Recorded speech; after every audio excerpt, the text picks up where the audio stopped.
তো বন্ধুরা দেখো, আমি এখন স্নান করে আসলাম। ঘড়িতে বাজে 6টা, তোমরা বিশ্বাস করবে না। ওই দেখো সামনে ক্যামেরা দিয়ে দেখাচ্ছি, ঘড়িতে বাজে 6টা। এই জাস্ট আধা ঘন্টা আগে আমি স্নান টান করে আসলাম। সারাদিন তোমরা বলবে যে আমি কী করছিলাম, তো সেটাই তো কথা। কিছু কিছু মানুষ ভাবে যে মেয়ের কাশি হয়ে গেছে।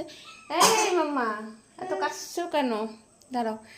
তো অনেকে ভাবে যে আমি সারাদিন ঘরে বসে খেয়ে মানে ঘুমিয়ে ঘুমিয়ে রোজগার করছে মানুষ, আমাকে রোজগার করে টাকা রোজগার করে এনে এনে দিচ্ছে। না, তো শোনো ভাই, আজকালকার দিনে না কেউ না ফ্রি ফান্ডে না একটা টাকাও দেয় না।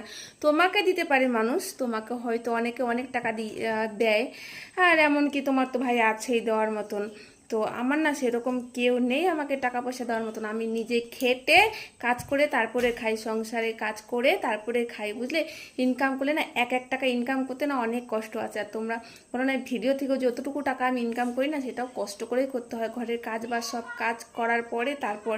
আর আমি ঘরে কি কাজ করি না, তোমাদের যদি সকাল থেকে রাত্রি পর্যন্ত দেখাই না, তোমরা পাগল হয়ে যাবে যে আমি কি কি কাজ করি।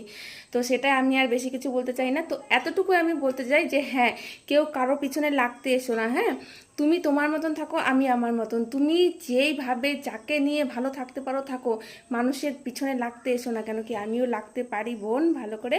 তো যাই হোক, এতটুকুই। দেখা হচ্ছে নেক্সট ভিডিওতে।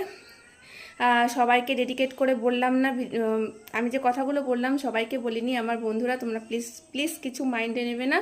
এখানে কিছু মানুষ আমার পেছনে পড়েছে, তাদেরকে নিয়ে বললাম। তো তোমার লাইফ নিয়ে তোমরা থাকো ভালো, আমাকে আমার মতন বাঁচতে দাও, ঠিক আছে? তো বেশি আমার পেছনে উংলি করতে এসো না, বিপদে পড়বে তাহলে। চলো, টাটা।